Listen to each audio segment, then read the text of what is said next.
হযরতে হিশাম রাদিয়াল্লাহু তাআলা আনহু বললেন, আমরা রাসূল আকরাম সাল্লাল্লাহু আলাইহি ওয়াসাল্লামের সঙ্গে আমি এবং হযরতে ওমর রাদিয়াল্লাহু তাআলা আনহু এবং আমরা অনেক কয়জন সাহাবী রাসূল আকরাম সাল্লাল্লাহু আলাইহি ওয়াসাল্লামের সঙ্গে আমরা রওনা দিলাম এবং কি আমরা এক জামাত থেকে আমরা বাহিরে হাঁটতে বের হইলাম। হঠাৎ দেখলাম রাসূল আকরাম সাল্লাল্লাহু আলাইহি ওয়াসাল্লাম হযরতে ওমরের হাত ধরলো। হাত ধরার পর তারা গল্প গুজব করতেছে হাত ধরা অবস্থায় এবং কি তারা রাস্তা চলমান। হযরতে হিশাম রাদিয়াল্লাহু তাআলা আনহু দেখতেছে যে নবী করিম সাল্লাল্লাহু আলাইহি সাল্লাম হযরতে ওমর রাদিয়াল্লাহু তাআলার হাত ধরে হাঁটতেছে। হযরতে ওমর রাদিয়াল্লাহু তাআলা আনহু খুশি হয়ে রাসূলকে বলল, ইয়া রাসূলুল্লাহ, ইয়া হাবিবাল্লাহ, আজকে আমাদের এই দিন, আজকে আমাদের এই সময়, বিশেষ করে আমার যে এই সময় খুশি লাগতেছে, সারা দুনিয়ার মধ্যে যতগুলো জীব রয়েছে, সারা দুনিয়ার মধ্যে যতগুলো মানুষ রয়েছে, যতগুলো জিনিস রয়েছে, সকলের চেয়ে আমি আপনাকে অধিক দ্বিগুণ ভালোবাসি। হযরতে হিশাম রাদিয়াল্লাহু তাআলা আনহু বলল যে আমরা রাসূল আকরাম সাল্লাল্লাহু আলাইহি সাল্লাম এবং আমি এবং হযরত ওমর রাদিয়াল্লাহু তাআলা আনহু সহ আমরা অনেক কজন সাহাবী মসজিদ কিংবা একটা মাহফিল থেকে আমরা রাস্তা দিয়ে হাঁটতেছি। আমি পেছন থেকে লক্ষ্য করলাম যে হযরতে ওমর রাদিয়াল্লাহু তাআলা আনহুর হাত রাসূল আকরাম সাল্লাল্লাহু আলাইহি সাল্লাম ধরলেন। তো দেখবেন আপনারা এই হাত দিয়ে ধরে, এটা আপনারা কেউ মানতে নেবেন, এটা মহব্বতের খাতিরে ধরে না? দেখবেন নানা নাতির কিন্তু হাত ধরে, কি জন্য ধরে? মহব্বত না দুশ্মন? মহব্বতের খাতিরে। দাদা নাতির হাত ধরে, কি জন্য ধরে? মহব্বত না দুশ্মন? মহব্বতের খাতিরে।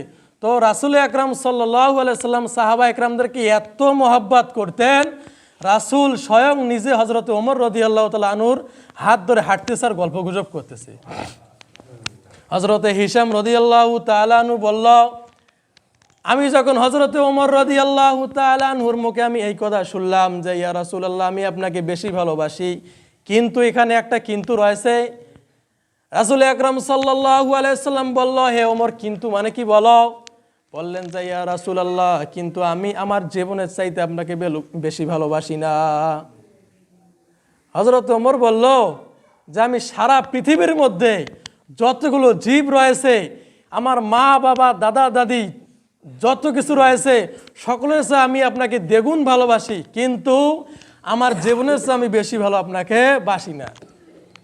রাসূল আকরাম সাল্লাল্লাহু আলাইহি ওয়াসাল্লাম বলল, এ ওমর, ভালো করে শুনে নাও, তুমি যদি আমাকে তোমার অন্তরের চেয়েও, তুমি যদি তোমার বডির চেয়েও দ্বিগুণ ভালো না বাসো, যে আল্লাহ পাক রব্বুল আলামিন আমাকে বানিয়েছে, যে সত্তার কাছে আমার জীবন আমার মরণ, ওই সত্তার কসম করে বলতেছি, তুমি কখনো পরিপূর্ণ মুমিন হতে পারবা না যতক্ষণ পর্যন্ত তুমি তোমার এই বডির মহব্বত ছেড়ে তুমি আমার মহব্বত তোমার অন্তরের মধ্যে নিয়ে আসবা না, ততক্ষণ পর্যন্ত তুমি পরিপূর্ণ মুমিন হতে পারবা না, ততক্ষণ পর্যন্ত তুমি পরিপূর্ণ মুসলিম হতে পারবা না, ততক্ষণ পর্যন্ত তুমি পরিপূর্ণ ঈমানদার হতে পারবা না।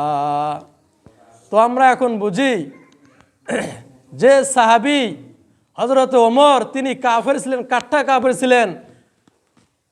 তো ঈমানদার হওয়ার পর তিনি এমন ঈমানদার হয়েছেন, এই ঈমানদারকেও আল্লাহ পাক রব্বুল আলামিনের রাসূল পেয়ারা নবী বললেন যে ওমর, ভালো করে শুনে রাখো, তুমি তো আমাকে ভালোবাসো ঠিক আছে, কিন্তু তোমার জীবনের থেকেও না, যে সত্তার কাছে আমার জীবন আমার মরণ, কসম করে বলতে পারি, যতক্ষণ পর্যন্ত তুমি আমার মহব্বত তোমার অন্তরের মধ্যে নিয়ে আসবা না এবং কি তোমার বডির থেকে আমাকে বেশি মহব্বত করবা না, আল্লাহর কসম করে বলতে পারি, তুমি ততক্ষণ পর্যন্ত তুমি পরিপূর্ণ ঈমানদার হতে পারবা না, পরিপূর্ণ মুমিন হতে পারবা না। তো মোহতারাম হাজরিন, আমরা এখন আমাদের অন্তরকে আমরা জিজ্ঞাসা করি যে আমি এখন কি আমার রাসূলকে আমি আমার জীবনের থেকে বেশি ভালোবাসি কি বাসি না?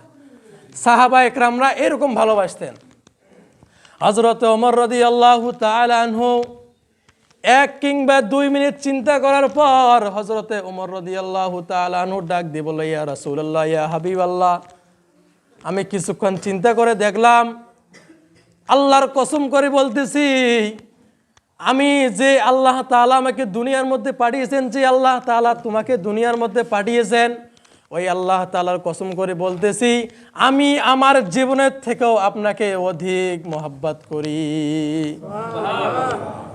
রাসূল আকরাম সাল্লাল্লাহু আলাইহি ওয়াসাল্লাম বলল, ইয়া ওমর, হ্যাঁ এখন ঠিক আছে, এখন তুমি পরিপূর্ণ মুমিন, এখন তুমি পরিপূর্ণ মুসলমান, এখন তুমি পরিপূর্ণ ঈমানদার। হযরত ওমর এইরকম একটা সাহাবীকে রাসূল আকরাম সাল্লাল্লাহু আলাইহি ওয়াসাল্লাম বলেছে, তিনি 1 কিংবা 2 মিনিট চিন্তা ফিকির করার পর তিনি বললেন, ইয়া রাসূলুল্লাহ, ইয়া হাবিবাল্লাহ, আমি আপনাকে আপনার জীবনের থেকেও আমি আপনাকে দ্বিগুণ ভালোবাসি।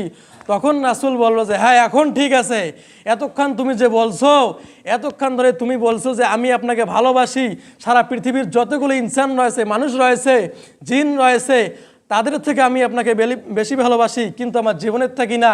তুমি যখন বলছো যে আমার জীবনের থেকে বেশি ভালোবাসি, এখন তুমি পরিপূর্ণ মুমিন, এখন তুমি পরিপূর্ণ মুসলমান।